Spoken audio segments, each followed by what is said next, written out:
Bom, a ideia, como eu tinha falado com vocês, era de poder passar um pouco do conteúdo, né? De como conduzir uma sessão. Que eu, nos cursos, eu explico a técnica, falo o que, que pode dar certo, o que, que pode dar errado. Mas até eu acho que no final do último dia a gente está tão cansado, né?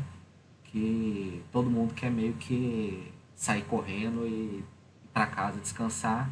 E essa parte que é mais burocrática do curso, eu acabo falando quando falo muito superficial.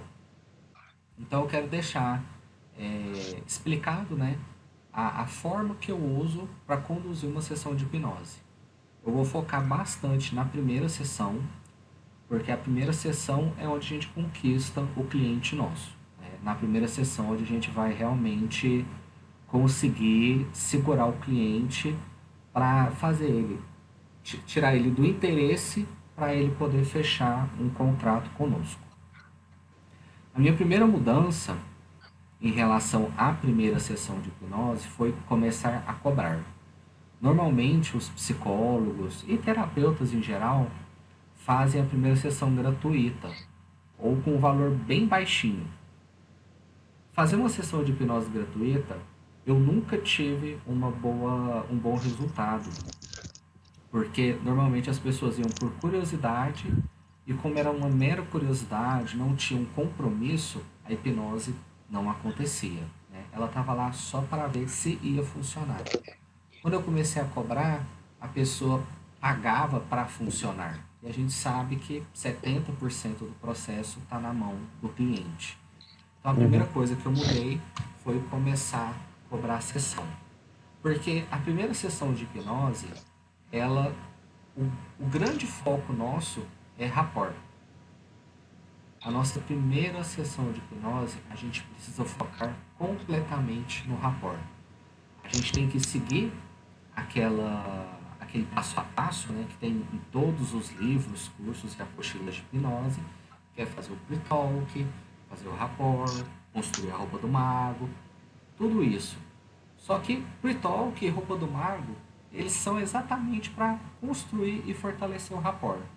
Então, tudo que eu vou colocar aqui é para criar e fortalecer o rapport. Principalmente em relação a essa questão da cobrança. Porque olha só, eu já até falei com vocês é, algumas vezes até de não cobrar muito barato. Né? Por exemplo, fala assim, ah, Eduardo, mas é porque a pessoa está passando por uma dificuldade, ou então, Eduardo, porque eu estou no início da profissão, eu ainda não tenho muita experiência, eu vou cobrar só R$ 50. Não, R$ 50 não vai pagar nem o aluguel da sala, não vai pagar o ar-condicionado. Você não vai cobrar R$ 50. Ah, Eduardo, R$ 80? Também não. Porque o que acontece? Qual que é o valor que o seu cliente vai te dar se você cobrar um valor muito barato? Se você colocar um custo muito baixo da sessão. Lógico que você não precisa colocar um custo altíssimo. Agora a gente vê algumas pessoas falarem: ah, minha sessão custa 2, 3 mil reais. Vocês colocam um mute no microfone de vocês, por favor, por enquanto? Beleza, obrigado. Às vezes alguns profissionais falam assim, ah, eu cobro R$ 4.000 a minha sessão. Aí eu já acho que é exagerar no rapport, tá? Eu acho que já é rapport demais e pode acabar afastando as pessoas. Então, se você pensar no valor aí 100, 120, R$ 150, eu já acho um valor interessante, onde a pessoa vai conseguir se comprometer com a sessão e ela vai pagar e vai falar assim, ok, essa sessão vai fazer valer a pena. Então, tudo o que a gente faz é para construir o rapport. Desde o atendimento pelo telefone, pelo WhatsApp, pelo Instagram ou Facebook, até o momento da gente passar o valor para a pessoa. E aí? A gente está com a pessoa entrou em contato conosco pelo telefone ou por chat, alguma coisa assim. Conseguimos fazer com que a pessoa vá até o consultório, conseguimos fazer com que a pessoa consiga chegar no horário. Então até aí tudo bem. A pessoa chegou no consultório. Por que eu estou dando um pouco de ênfase nessa parte? Porque quando a pessoa entra em contato com a gente pelo Instagram, por exemplo, por uma postagem, às vezes a gente precisa conquistar ela ali, a gente precisa agarrar ela ali. Então é preciso tomar cuidado com a forma como a gente escreve. Às vezes, mandar uma mensagem para a pessoa por áudio pode conquistar mais. Às vezes, uma mensagem por áudio pode afastar a pessoa. Então, pergunta: posso te mandar um áudio agora? A pessoa vai falar assim: depois você me manda. Aí, manda mais tarde. Então, é importante conquistar o cliente também nesse primeiro contato. Mas vamos lá. Efetivamente, na sessão de hipnose, a pessoa chegou no consultório. Qual que é a primeira etapa que a gente precisa cumprir? É o acolhimento, ok? O acolhimento é receber a pessoa. Se você tiver uma recepcionista, oriente a recepcionista para receber a pessoa bem. Explica para a recepcionista que você trabalha com hipnose e que a hipnose é algo mais delicado. As pessoas às vezes vão lá até escondidas, ou com medo, ou com receio. Então ela precisa ter uma boa recepção. Se não tiver uma recepcionista, tudo bem, você recebe a pessoa e faça ela ficar à vontade. Assim que a pessoa entrar no seu consultório, você vai fazer um exercício para diminuir as ansiedades. Tanto a ansiedade do seu cliente quanto a sua ansiedade. O que é diminuir a ansiedade do cliente? É usar uns 5, 10 minutos ali no máximo de jogar a conversa fora. Entendeu? Pergunta para a pessoa como é que ela tá, se foi fácil de encontrar o endereço do consultório, pergunta se ela quer tomar uma água, se a temperatura do ar condicionado está boa, pergunta se ela está confortável naquela cadeira, no sofá ou no divã. Deixe a pessoa se sentir um pouco mais tranquila. Pergunte coisas mais aleatórias, lógico. Não vai perguntar de política. Foge de conversas de elevador. Não vai falar de trânsito ou de clima. Tem uma conversa um pouco mais elaborada, mas não precisa ser profunda. Uma conversa superficial mesmo. Para o cliente poder se sentir à vontade. Ele vai até mudar a postura física dele. E é preciso também diminuir a ansiedade do terapeuta, a nossa ansiedade. Quando a gente começa a atender, dá um frio na barriga, a gente fica nervoso, e a gente precisa também respirar e ficar tranquilo, atender bem aquela pessoa. Às vezes aquele atendimento é o último da noite e você já está muito cansado, esgotado. Então também é preciso para que você reduza esse seu estresse, reduza esse seu nervosismo, ok? Se alguém tiver alguma dúvida enquanto eu vou falando, liga o microfone e pergunta, tranquilo? Depois que a pessoa está mais tranquila, está se sentindo acolhida, você já começou a estabelecer um diálogo, você começa a fazer o levantamento das demandas com a pessoa, que é a nossa famosa anamnese. Como eu já falei algumas vezes, em outros momentos, a anamnese ela pode ser feita de forma formal, através de uma ficha. Ela pode ser feita por você, ela pode ser preenchida pelo cliente, ou então pode ser apenas uma série de perguntas indiretas com que você vá captando informações daquele cliente. O importante é que a pessoa não se sinta julgada e nem questionada. Ela não precisa que você faça uma prova com ela, um teste. Ela precisa sentir que aquelas respostas que ela está respondendo fazem parte do processo terapêutico e não é para matar a sua curiosidade, mas sim para você levantar evidências sobre a questão.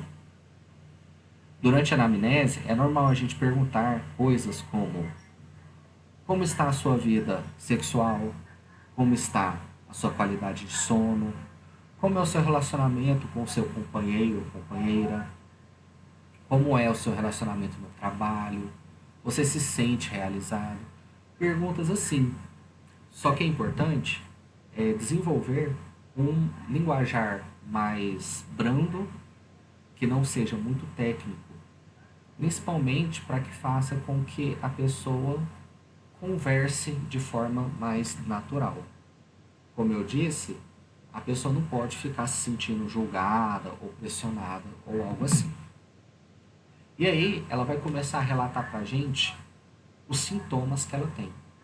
Ela vai falar, olha, eu vim aqui porque eu tenho medo de falar em público. Ou eu vim aqui porque eu tenho medo de altura. Ou porque eu estou com insônia. Eu vim aqui porque eu estou com crises de ansiedade. Então ela começa a relatar sintomas pra gente. Só que hoje em dia, nesse mundo de internet, onde tudo que a gente pergunta, o Google responde, nem sempre certo, as pessoas vêm com um diagnóstico pronto. Então é muito comum, na primeira sessão, às vezes até pelo WhatsApp, a pessoa fala assim, olha, eu preciso fazer hipnose, eu preciso fazer uma terapia, porque eu tenho, aí ela relata uma doença. Por exemplo, eu tenho transtorno de estresse pós-traumático. Ou então ela fala, eu tenho crise de ansiedade generalizada. Ou eu tenho depressão, alguma coisa.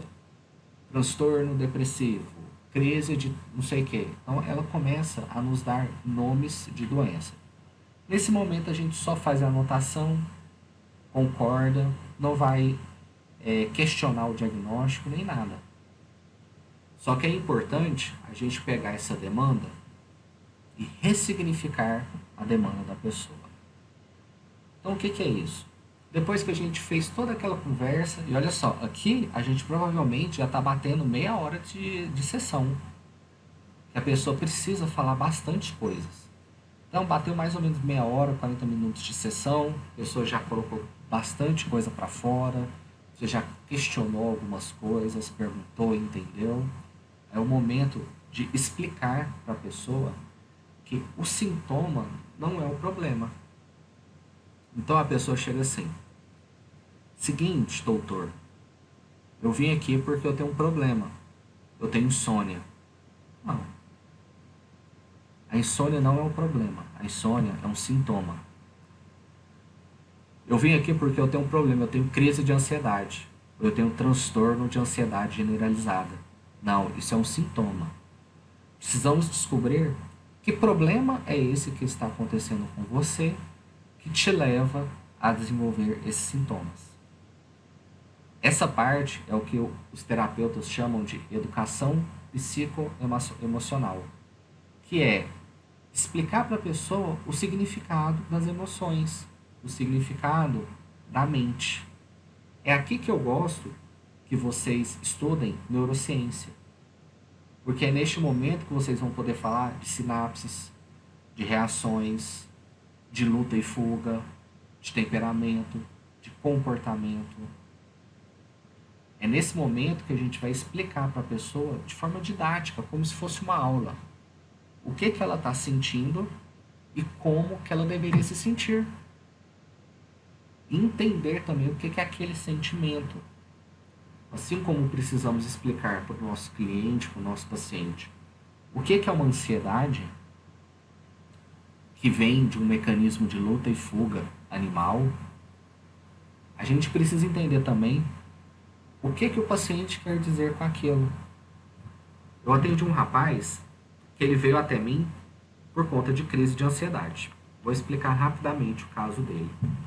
A crise de ansiedade dele tinha se desenvolvido por conta de um processo de separação. Ele estava se separando da esposa. Isso estava fazendo muito mal para ele. E ele queria fazer uma terapia para que ele não tivesse crise de ansiedade por conta da separação. Bom, a princípio, eu acredito que uma pessoa normalmente vai sofrer com uma separação. Separações normalmente são difíceis, são duras. Então, é meio que normal ele ter essa crise de ansiedade porque ele está passando por um período bem conturbado da vida dele. Principalmente porque, nesse caso, a esposa estava questionando várias coisas. Estava querendo o apartamento de volta, tinha feito uma cópia da chave do carro e tinha tirado o carro dele da garagem. Estava azucrinando a vida do cara. Pois bem, perguntei para ele o que é essa crise de ansiedade. Aí ele começou a narrar para mim e, na verdade, ele não estava tendo crise de ansiedade. Ele estava tendo momentos em que ele queria resolver logo a situação. Então, por exemplo, quando ele ia se reunir com o advogado dela, ele ficava muito nervoso, a perna ficava tremendo e ele queria sair logo dali. Isso não era necessariamente uma crise de ansiedade. Ele só queria que aquele problema se resolvesse o mais rápido possível. Tanto que durante as sessões que duram mais ou menos um mês e meio, assim que ele resolveu a questão da separação, ele não teve mais essas crises. Então ele não precisava resolver mais nada de forma urgente. Às vezes, o cliente nos fala: preciso fazer terapia porque eu não amo mais o meu marido. O que é o amor? O que para aquela pessoa significa amar? Ou então, eu preciso fazer terapia porque eu tenho medo de tal coisa. Ah, eu tenho medo de cobras. Ok. Você entra em contato com serpentes durante o seu dia? Existe alguma coisa do seu trabalho, ou da sua rotina, ou do seu lazer, que te coloquem perto dessa situação de cobra? Não, não tem. Então, quando que você tem medo de cobra? Ah, quando eu vejo um filme, serpentes a bordo. Ah, ok. Então, na verdade, você não tem medo de cobra. Você assistiu um filme onde as cobras são o bicho-papão do filme. Isso fez com que você ficasse com medo do filme. Se eu te mostrar uma foto de uma cobra agora no celular, você vai ficar com medo? Não, não vou não, porque está no celular. Então pronto, então você não tem medo de cobra. Mas o que mais te trouxe aqui?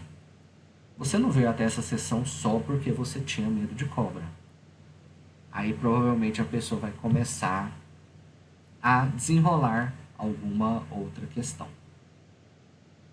Isso que eu falei bastante, é a tal da educação psicoemocional. É a gente entender o que o paciente está falando e ele também entender o que ele passa. E depois que ele explicar todo o problema dele e a gente clarear um pouquinho o que é esse problema, a gente precisa perguntar: quando você conseguir resolver isso, o que vai mudar na sua vida? Por exemplo, Eduardo, eu vim fazer terapia porque eu preciso emagrecer. Aí, ok, obesidade é sintoma, não é doença. A gente vai descobrir o que fez a pessoa levar a ficar obesa, o que levou a pessoa a isso, né? E depois que a gente fez todo esse entendimento, a gente pergunta: se você conseguir emagrecer, o que vai mudar na sua vida? Se ela falar que não vai mudar nada, de forma inconsciente ela não quer essa mudança. Agora, se ela falar: ah, se eu emagrecer, eu vou me sentir mais saudável, eu vou poder voltar a fazer exercício físico, ou eu vou realizar um sonho, eu vou poder usar uma roupa mais bonita, eu quero emagrecer para poder entrar no meu vestido de formatura, eu quero emagrecer para poder usar uma roupa bonita no meu casamento, eu quero colocar um terno e ficar bacana. Aí sim, isso vai nos ajudar a fazer com que a pessoa queira chegar naquele objetivo. Isso aqui, a todo momento, a gente está estabelecendo e fortalecendo o rapport com o nosso cliente. Temos que tomar muito cuidado para que nossas crenças, nossos receios, nossos julgamentos não apareçam. Tem que treinar a famosa poker face, que é aquela cara de paisagem, é olhar para a pessoa com um olhar de entendimento, de cumplicidade, mas com um julgamento zero. A gente precisa ouvir a pessoa e ela precisa a todo momento se sentir acolhida. Depois disso, desse processo inicial da terapia, provavelmente aqui a gente já bateu quase 50 minutos de sessão. E lembra, a primeira sessão é a mais demorada sempre. Aí a gente pega e realmente pergunta para a pessoa: o que ela conhece de hipnose. E aqui, cada um vai dar para a gente alguns insumos e a gente vai precisar trabalhar com isso. Por isso que é muito importante ler bastante, consumir bastante conteúdo sobre hipnose e sobre áreas da psicologia, conteúdos da área de neurociência, como eu sempre falo, para poder explicar os mitos e as verdades sobre a hipnose, responder como que a hipnose é, como que a pessoa vai se sentir ao ser hipnotizada, lembrá-la que ela vai ficar acordada, porém com um nível de consciência alterado, explicar como são as sessões, pedir para que caso ela dirija, para que as sessões sejam mais superficiais, explicar que as sessões serão mais superficiais, ou se talvez ela puder trazer algum acompanhante para levar ela para casa, porque é necessário explicar que depois da sessão, às vezes a pessoa fica um pouco sonolenta. É bom também explicar para a pessoa que, se ela quiser, as sessões podem ser gravadas, caso ela queira, por segurança ou para consulta futura. Então é nesse momento que a gente vai destrinchar todo aquele nosso conhecimento de hipnose, que a gente treina quando a gente faz palestras e apresentações. É aqui que a gente explica, fala o que vai acontecer, o que não vai acontecer, que hipnose não tem a ver com a religiosidade, que a pessoa vai se lembrar de tudo. Cada um vai perguntar alguma coisa. Existem aquelas pessoas que ela fala assim, não tenho dúvida nenhuma. Eu acho meio difícil a pessoa não ter dúvida, porque até nós ainda temos algumas dúvidas. Então, precisa provocar ela. Fala assim, você já viu algum vídeo de hipnose? Você já viu alguma coisa de televisão envolvendo hipnose? Você já viu algum filme que tinha hipnose como tema central? Tenta tirar um pouquinho da pessoa o que ela acha que sabe sobre o processo hipnótico. Nesse momento, é hora de falar bem bonito, de forma caprichada, utilizar algumas expressões mais técnicas, mais científicas, para fortalecer a roupa do mago, né? Para estabelecer, usar uma postura mais firme, um tom de voz mais adequado e assertivo. Beleza? Como é que tá aqui? Até aqui, gente. Vocês querem fazer algum questionamento, alguma dúvida? Oi, Edu, eu tenho uma dúvida sim. Manda ver. Sobre a questão dos sintomas, a maioria das vezes é muito amplo, né? Falar depressão, eu tenho depressão. Então é sempre estar esmiuçando a depressão até chegar a um ponto desejável para a gente poder trabalhar. Bom, vamos lá. Se a pessoa chegou pra gente com sintoma de depressão, falou pra gente, eu vim aqui porque eu estou com depressão e preciso me curar. É mais ou menos essa Isso. abordagem, né? Primeiro, perguntar para a pessoa o que ela entende por depressão. O que é depressão para você? Tem gente que já me procurou no consultório porque ficava triste a cada 15 dias. Falava que tinha depressão, entendeu? Aí eu perguntava, mas como que é essa sua depressão? Eu, em momento algum, eu diminuí a dor dela. Eu só pedi para ela me explicar. Quando eu tentei buscar o que era depressão para essa pessoa, ela falou assim, mais ou menos a cada 2 semanas eu tenho umas crises de depressão. Aí eu peguei e fiz uma anotação mental. Bom, então ela não tem um processo depressivo instalado. Ela tem crises de depressão. Menos mal, né? Já é melhor para ela. Então, o que é essa depressão, fulano? Como que ela funciona em você? Ela fala, na verdade não é bem depressão não. Acho que é ansiedade. Aí vejo que ela já, quando ela tentou explicar, provavelmente ela se ouviu primeiro na mente dela e ela já viu que não era bem depressão. Ela falou, não é, se bem que eu acho que não é depressão não. É ansiedade. Eu tenho essas crises de ansiedade mesmo. Eu falei depressão, nada a ver. Aí eu peguei e perguntei, e como que é essa crise de ansiedade? É que eu fico muito preocupada. Fico preocupada para ver se as coisas vão ficar prontas a tempo, se meu filho vai conseguir ir para a escola. Ah, mas isso acontece toda semana ou é no intervalo maior? Não, no intervalo maior. O que que faz você ter essas crises? Aí ela pensou, pensou, aí ela, só na anamnese, nessa conversa, ela chegou à seguinte conclusão. Não, é porque minha mãe, ela vem aqui fazer um tratamento médico e ela é do interior. E ela vem mais ou menos a cada 2 semanas. Então ela chega na segunda-feira e fica até quarta fazendo o tratamento dela. No sábado, que precede a vinda dela, eu começo a me preocupar, porque eu sou muito organizada com as minhas coisas. Então eu tenho que cuidar do meu marido, eu tenho que fazer comida para o meu filho, tenho que levar na escola, tenho que levar o cachorro no pet shop, tenho que fazer almoço, tenho que lavar vasilha, tenho que lavar roupa, tenho que passar roupa. E ainda tenho que levar minha mãe no médico. E minha mãe é muito enrolada.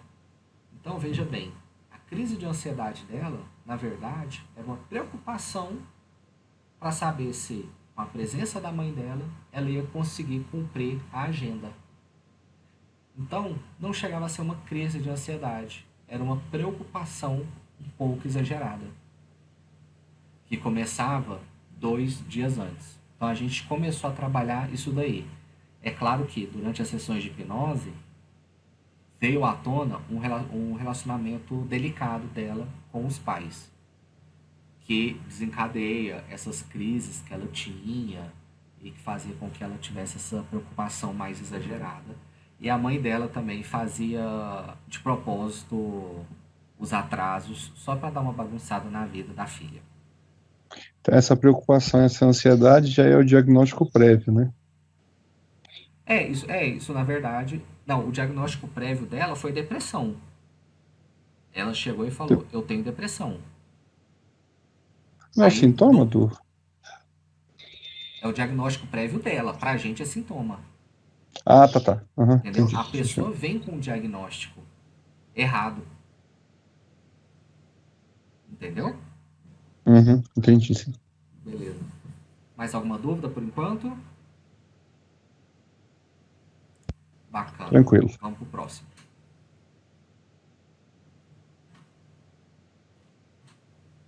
Beleza. Aí a gente explicou para a pessoa, entendeu o que, que ela estava passando, discutiu, contou várias explicações. É hora da gente fazer a hipnose propriamente dita. Nesse momento, se a gente construiu um bom rapport, isso tudo é o tal do pre-talk, né? Veja que a gente ficou quase 1 hora falando sobre o pre-talk, fazendo o pre-talk com o paciente, para a gente chegar na hipnose propriamente dita. Precisamos fazer a indução. Antes da indução, a gente pergunta para a pessoa: bom, podemos fazer agora a sessão de hipnose? Você está preparado para ser hipnotizado? Você gostaria que eu te hipnotizasse agora? É hora que a gente faz aquele contrato hipnótico, ok? Isso faz toda a diferença também, é bom se lembrar. Vamos para a indução, onde a gente escolhe uma técnica. Podemos fazer relaxamento progressivo? Podemos. Podemos fazer indução de Dave Elman? Podemos. Podemos fazer uma indução misturada, indução de choque. A gente pode fazer qualquer tipo de indução necessária. Eu tenho percebido que clientes mais jovens, principalmente adolescentes, a indução de choque funciona melhor com eles. O arm pull não é legal de usar na clínica, porque a gente precisaria da pessoa em pé, então a gente usa o hand drop, que é aquela indução que a gente faz a pessoa pressionar a mão dela contra a nossa e com ela sentada, né, como se fosse um arm pull sentado.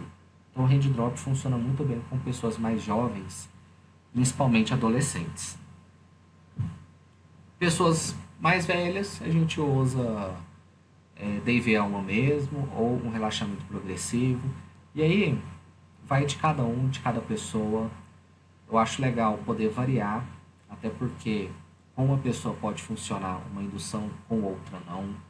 Então é importante a gente ter experiência em algumas induções diferentes para a gente poder ter um leque bacana de induções. Indução. Edu, Oi, pode falar.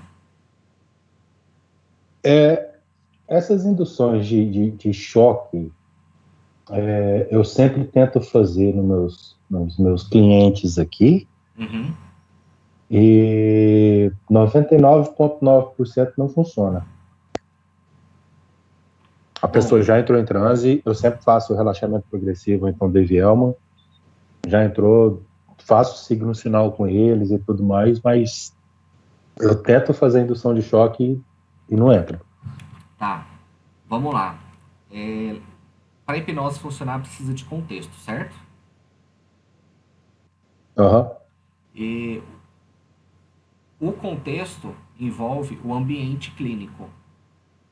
E o ambiente clínico faz parte do nosso rapport. Como que é o espaço onde você faz seu atendimento? É uma sala com a mesa e os Uhum, dois sofás. ok.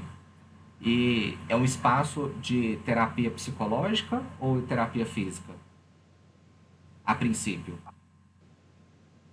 Porque agora, depois a gente separou, né? Não, A mas princípio é terapia física, né? isso. Então, quando a pessoa procura o espaço Hirakawa, qual que é a primeira intenção dela? Relaxar fisicamente, certo? Uhum. Porque é a premissa principal de vocês.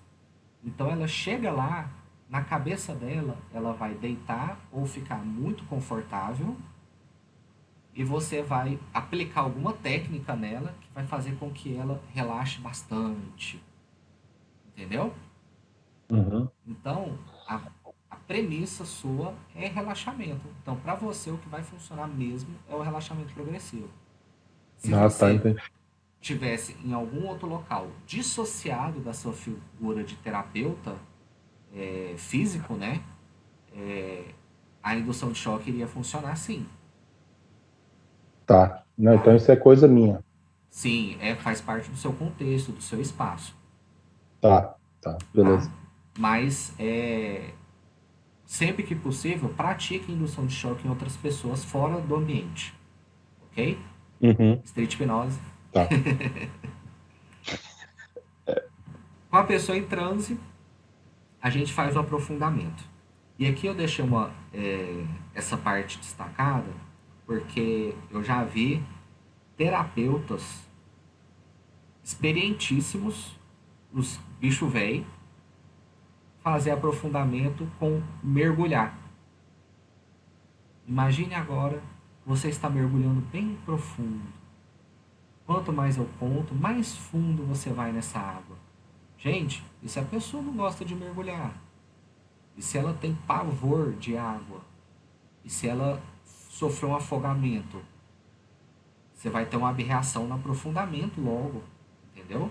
Então é muito importante tomar cuidado com isso daí. Dependendo da pessoa, se ela vem com uma vibe muito alta astral, se é aquele pessoal que adora fazer terapias alternativas, utiliza aprofundamento subindo. Então eu vou fazer uma contagem de 1 a 10 e quanto mais eu subo nessa contagem, mais você sobe em direção a uma razão maior, em direção ao Criador. Usa qualquer metáfora, entendeu? Para com que ela se sinta com a alma elevada. Tá? Isso eu tenho observado em pacientes que gostam de fazer terapias alternativas, meditação, yoga, pessoal que usa florais. Eles gostam dessa abordagem mais de se elevar. Até porque eles fazem já esse processo. Então é muito bacana. Não coloca a pessoa em elevador.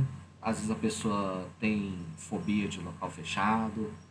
Tenta, no aprofundamento, ser o mais simples possível. Ok? E genérico. Nada muito, muito específico, não. Por exemplo, imagina que você está numa escada rolante de um shopping. Para quê?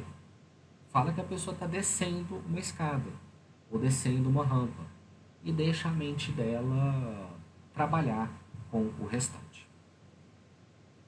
Feito o aprofundamento, obrigatório local seguro. Lembrem-se sempre de fazer o local seguro. não só na primeira sessão, mas em todas as sessões. Façam o local seguro. Usem técnicas diferentes do local seguro. Normalmente vocês veem sempre eu falando, você vai abrir uma porta e do lado de lá dessa porta você vai estar num local muito bom. Mas usem técnicas diferentes, álbum de fotografia, canal de televisão. Aí você vai adequar de acordo com o perfil do seu cliente. Se o seu cliente chega lá na anamnese, durante a conversa, durante o acolhimento, você percebeu que ele gosta muito de ler, às vezes ele chegou com 2 livros debaixo do braço, ou com o Kindle. Você fala, esse cara gosta de ler. Usa um local seguro baseado em livros, por exemplo. Fulano, imagine que você está com um livro nas suas mãos. E o nome desse livro é Meus Momentos Felizes. Você vai folhear esse livro e em alguma página você vai parar.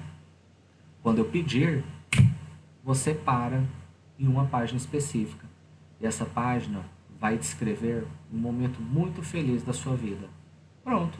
Eu acabei de inventar uma técnica para fazer com que a pessoa se lembre de um local seguro. Com o local seguro feito, a gente faz a âncora e anota que âncora foi essa, ok? Se eu encostei no ombro, na mão, no joelho da pessoa, anota na sua fichinha daquele cliente onde você encostou, para que você saiba qual âncora utilizar sempre. É importante também, eu até vou voltar aqui, nessa etapa de explicações, explica para a pessoa que ela vai estar de olho fechado e que você vai tocar nela. Você fala, fulano, você vai passar o tempo todo de olhos fechados. E durante esse tempo, talvez em alguns momentos eu possa dar toques em você. E você fala onde você vai tocar. Eu posso tocar na sua mão, eu posso tocar na sua testa, eu posso tocar no seu ombro. Não se assuste quando eu tocar. É importante porque a pessoa precisa saber que vai ter essa interação física, ok? Local seguro feito, ancorado, é onde a gente faz a terapia propriamente dita. E aqui a gente tem um monte de coisas que podem acontecer. Algum de vocês tem alguma dúvida sobre local seguro? Não, tô tranquilo. Não, né? Agora eu vou apertar para vocês. E se a pessoa não tiver local seguro? Então, eu acho que eu vou para um momento feliz, não tem local seguro. O local seguro ela não conseguiu se lembrar de É, nenhum momento feliz. E aí? Um paciente em depressão, normalmente, ele não vai ter local seguro. Ele tem, ele só não se lembra. não. Nunca tive a oportunidade de pegar assim, não. É bem desesperador quando a gente pega o primeiro caso assim. Não foquem em experiências passadas. Deixem sempre abertos. Você se lembra de algum momento feliz, ou talvez um momento que você ficaria muito feliz. Entendeu? Hum, hum. Se por acaso a pessoa falar assim, eu não consigo, você vai falar assim, tudo bem. Imagine que de alguma forma você pudesse desenhar alguma coisa feliz. Como que você gostaria que você estivesse agora feliz e com o seu problema resolvido? Aí ela vai projetar na mente dela uma situação. Ok? É sempre importante frisar para a pessoa que não existe errado durante a hipnose. Que você Tu, é um profissional bem competente e que caso ela não responda bem, você vai conseguir recalibrar ela e reconduzir. Pode perguntar. Não, é isso que eu ia te perguntar. É a questão da calibragem, né? E Isso, trabalhando, voltando, trabalhando, voltando, até encontrar esse ponto que você disse, né? exatamente. A recalibragem, ela serve para a gente poder ajustar o processo. A gente pede uma coisa para a pessoa. Se ela responde outra, a gente precisa pedir diferente. Se a gente se desesperar, a gente quebra o rapport. Por isso que a gente tem que ter consciência de que não tem nada errado durante a hipnose. As coisas acontecem. Se não acontecer conforme o previsto, não se preocupe. eu consigo recalibrar o processo, ok? Local seguro, estabelecido e ancorado. Aí eu vou para a terapia em si. Vou fazer regressão? Talvez seja necessário, talvez não. Não se apeguem tanto à regressão, nem sempre é necessário. Pode ser regressão de vida, pode ser regressão a essa vida, uma regressão de memória, o que vocês acharem necessário para aquela questão. Como saber qual escolher? Com a experiência. Para cada caso, vocês vão perceber que a regressão funciona bem ou não funciona bem. Vou fazer uma dessensibilização. O que é isso? Se a pessoa morre de pavor de inseto, por exemplo, eu posso, através do transe, levar ela para um local que existem, por exemplo, insetos dentro de um aquário. Eu posso falar, fulano, imagine você numa sala confortável, bem tranquilo, se divertindo, e você olha lá longe no canto dessa sala, que é uma sala bem grande. Você vê lá no canto dessa sala uma caixa de vidro, como se fosse um aquário. Dentro dessa caixa tem alguns insetos. Como estão esses insetos? Aí ela vai descrever, né? Talvez ela fique com medo, talvez não. O importante é ela se acostumar com a presença daquele causador do problema. Quando ela se acostumar, você vai trazendo para mais perto, aí reforça o local seguro. Traz mais para perto e reforça o local seguro. Até a pessoa, durante o transe, estar acostumada com aquele ambiente, com aquele causador, seja um inseto ou algum outro causador de alguma fobia. Vou usar a técnica de PNL? Pode usar e funciona muito bem. Vou usar aquela que eu gosto muito, que eu já passei para vocês, que é aquela MPH, que é metalinguagem, PNL e hipnose. Pode usar também. Vou usar qualquer outra terapia, a EFT, que o Ranieri comentou mais cedo. Vou usar técnicas religiosas para resolver a questão da pessoa. Às vezes a pessoa é de uma religião e talvez ela seja muito fervorosa. Pede para ela usar a religião em prol dela mesma. Eu atendi uma senhora que estava passando por um processo muito complicado com o marido, porque ele é dependente químico. E durante o transe, o local seguro dela era a Bíblia.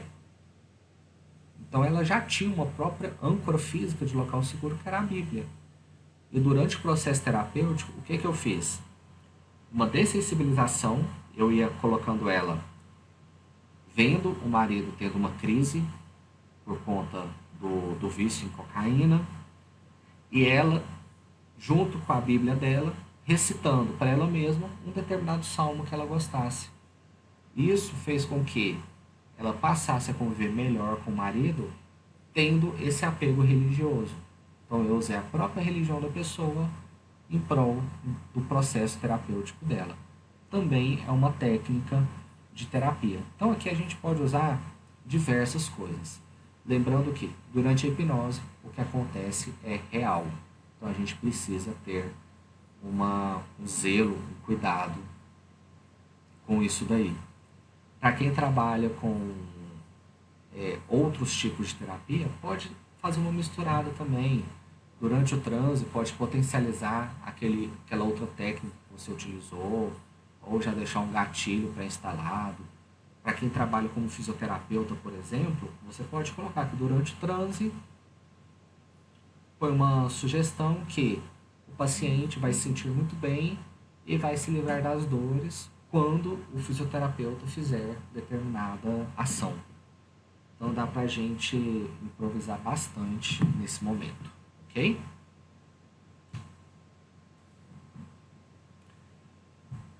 Sessão feita, a pessoa fez a primeira sessão de hipnose. Aqui, na parte da terapia, eu falei coisas mais profundas, né? Mas voltando um pouco, eu até viajei um pouco na maionese aqui, mas voltando um pouco ao tema central da primeira sessão de hipnose. A primeira sessão de hipnose, a pessoa não vai fazer a terapia em si. Até porque aqui a gente já bateu praticamente 1 hora, né? Então a gente vai colocar a pessoa em transe na primeira sessão de hipnose e só fazer um local seguro, nada mais. Põe a pessoa em transe, aprofunda e local seguro. Depois a gente tira a pessoa e finaliza a primeira sessão. Essa parte de terapia a gente só faz a partir da segunda sessão, ok? E depois que a gente tirou a pessoa do transe, a gente vai explicar para ela como vai ser o tratamento, certo? O tratamento dela vai ser com base em quê? O que ela pode esperar do tratamento? O que ela quer desse tratamento? Eu tive uma das primeiras pessoas que eu atendi, ela queria emagrecer, e ela falou assim, eu quero fazer hipnose para emagrecer, porque daqui 3 meses eu tenho que ir pro Caldas Country e eu preciso estar magra. Bom, essa pessoa ela estava bem obesa, sabe? Ela não ia conseguir emagrecer o que ela queria em 3 meses. Então eu precisei equilibrar a expectativa dela, tá? A gente vai falar também como que vão ser as sessões, né? Como que vai funcionar o tratamento e os intervalos das sessões. Vão ser sessões semanais, quinzenais. Eu já atendi gente que eu fazia sessão mensal, que ela queria só fazer um acompanhamento. Já teve pessoa que eu precisei fazer 2 sessões numa mesma semana. Então a gente vai explicar qual que é a nossa proposta de tratamento. Normalmente é o padrão uma sessão por semana. E a gente vai explicar também como que vai ser a questão de presença, né? Ela vai poder se ausentar, tem um prazo, né? Eu coloco, por exemplo, que a pessoa, se ela não informar a ausência dela até 2 horas antes, ela perde a sessão, porque eu preciso me programar. Às vezes eu deixo de atender uma pessoa para poder atender ela e ela mata a sessão, né? Então a gente precisa organizar isso daí certinho. E a gente também vai explicar para ela o contrato da terapia. Você pode deixar um contrato pronto, já genérico, né? Só para ela preencher os dados pessoais, para ela preencher e assinar para você.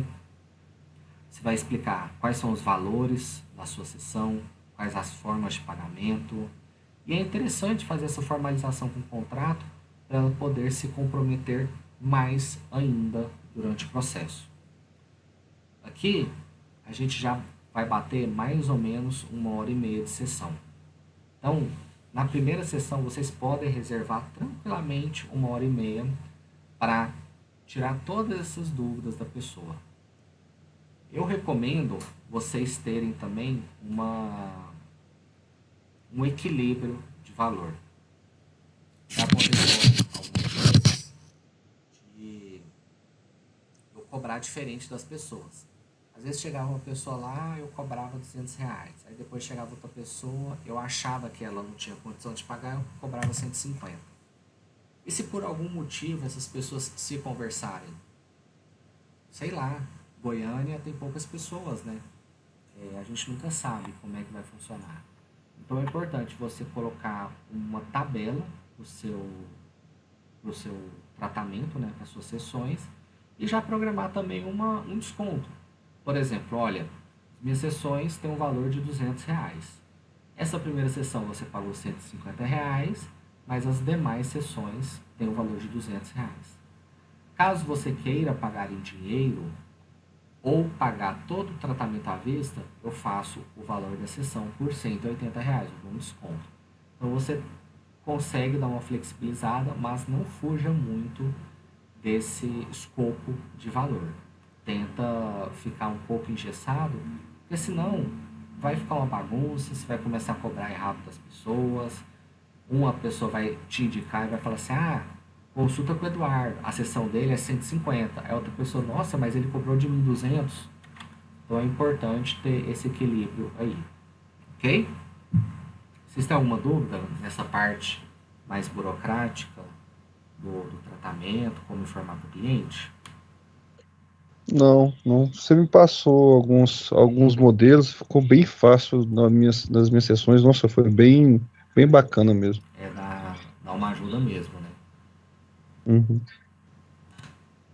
E as próximas sessões? Como é que eu vou conduzir as próximas sessões? você vai continuar sempre construindo o rapport com a pessoa. Na próxima sessão, você volta lá para o início. Você vai fazer um acolhimento da pessoa novamente, perguntar como que ela passou desde a última sessão, se ela percebeu alguma melhora, algum sintoma novo, como é que ela dormiu depois da sessão, se melhorou alguma coisa. A gente faz de novo um pre-talk mais curtinho, lógico, e Eduardo, agora mais direcionado. Sim, é interessante mandar alguma mensagem para a pessoa entre uma sessão e outra? que tipo de mensagem? Como passou, como foi, ou espera a próxima sessão para perguntar, para fazer esse acolhimento. Sim, depois da primeira sessão, eu sempre faço um acompanhamento 1 ou 2 dias depois. Uhum. Tá? Eu prefiro 2 dias. Se eu atendo a pessoa na terça, na quinta-feira eu mando uma mensagem para ela. Porque a gente está dando continuidade ao acolhimento, né? E às vezes a pessoa pode falar: eu dormi muito mal, eu fiquei muito pensativa, né? Ou eu tive dor de cabeça. Então é importante a gente se preparar, pegar essas informações para se preparar para a próxima sessão. Às vezes a pessoa pode falar assim, no dia que eu fiz a sessão eu dormi bem e ontem eu não dormi bem, Isso. né? Então, aí você já faz uma anotação para que na próxima sessão você coloque comandos de sugestão, né? Para ela ter um sono melhor, ou você já começa a pensar em ensinar uma auto-hipnose para a pessoa para ela dormir bem. Aí você vai pegando informações. E para deixar claro também para a pessoa um canal direto, né? Pra ela falar: não, sempre que eu precisar eu posso contar com ele, eu posso mandar uma mensagem que ele vai me responder em algum momento. Beleza. O que eu uso como documento nos meus atendimentos? Recomendo vocês terem uma pastinha para colocar esses documentos de cada cliente, de cada paciente, ok? Para se organizar. Eu, nesse tempo que eu atendo, eu já tive várias alternativas. Eu sendo muito tecnológico, muito digital, a primeira coisa que eu fiz foi procurar softwares e sites para catalogar tudo digitalmente. E eu percebi que não foi tão eficiente, que a melhor coisa ainda é uma prancheta, um caderno, uma fichinha e uma pasta. Porque é muito dinâmico e você anotar coisas para depois digitar pode ficar meio chato, em algum momento você vai ter preguiça de fazer. Então tenha uma ficha de anamnese, a ficha de acompanhamento, que é a que você vai fazer anotações todos os dias, e a ficha de presença. A pessoa foi, você pede para ela dar uma assinada, e o contrato para ela se sentir resguardada, tanto você quanto a pessoa. Eu vou abrir agora, vou encerrar aqui essa apresentação, eu vou abrir essas fichas para vocês terem uma ideia de como eu trabalho. Edu, Oi? quando você faz o contrato, na primeira sessão você já passa o cronograma de atuação? Dependendo, sim. Dependendo, eu já passo, sim. E você no meio do caminho já mudou o cronograma, você, pô, não, isso aqui eu não quero fazer mais não, vou fazer isso. É importante a gente não ficar muito Engessar. engessado no cronograma, né? É uma proposta, né? Ah, Tá vendo a tela aí, né? proposta, é. Tô sim. Beleza. Então, essa aqui é a proposta de tratamento, né? Uhum.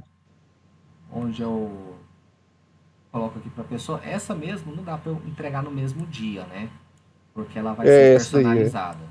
Eu posso mandar para ela no dia seguinte, por exemplo. Ok?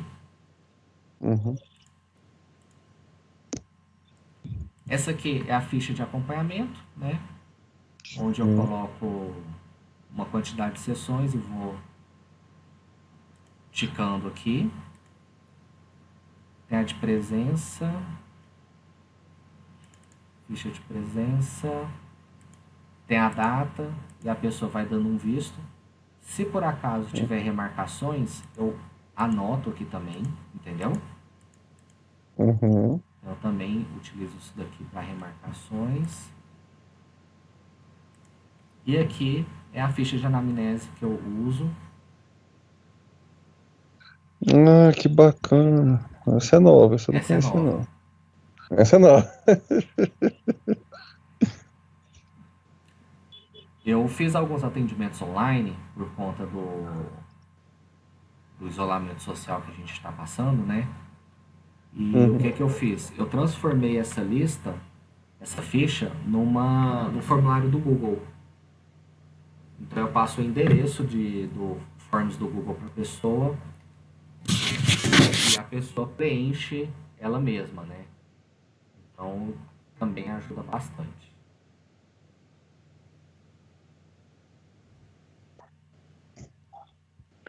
Eu vou até abrir ela aqui.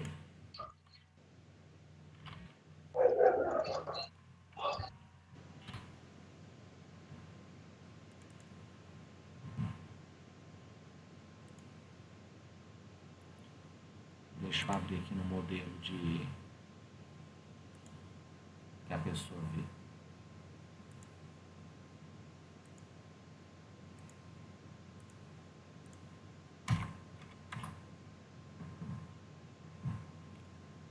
A pessoa recebe um link e aqui ela vai preencher a ficha de anamnese.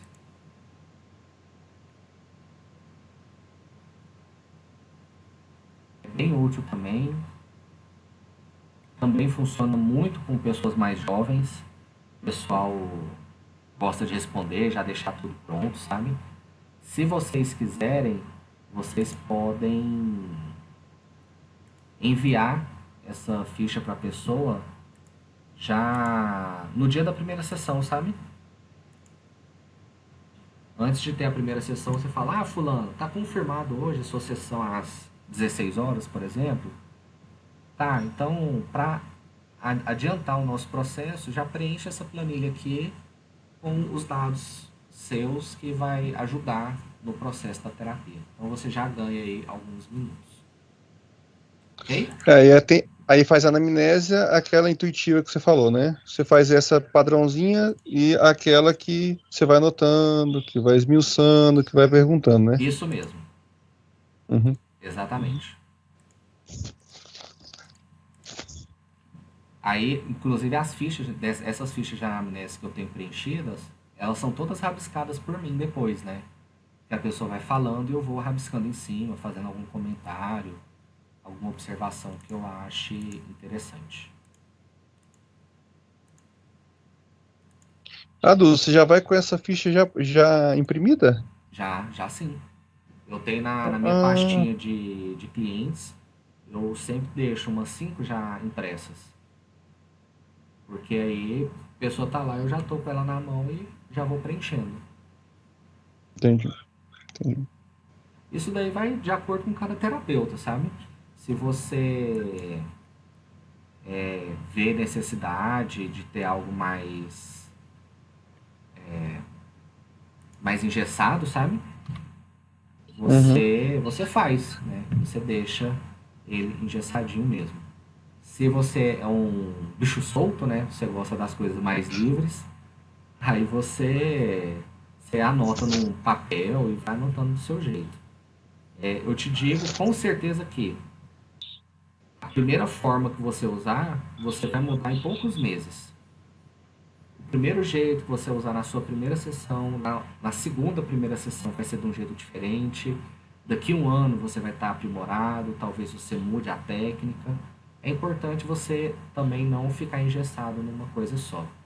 Vai aprendendo com a sua experiência, com seus erros e com seus acertos para sempre procurar uma ascensão na sua terapia, na sua técnica terapêutica.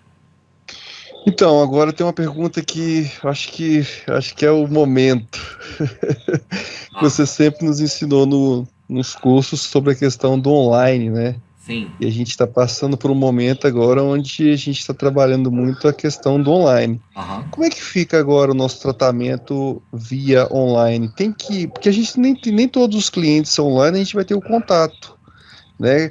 E tem sempre aquela preocupação da abre-reação. Como é que você está trabalhando essa questão do online? Ou somente com seus clientes, ou você tem algum cliente que não teve esse contato pessoal, físico, né? Aham. Sim, eu já tenho atendido algumas pessoas exclusivamente online. É esquisito, né? Eu não vou falar que é a mesma coisa. Eu acho bem diferente.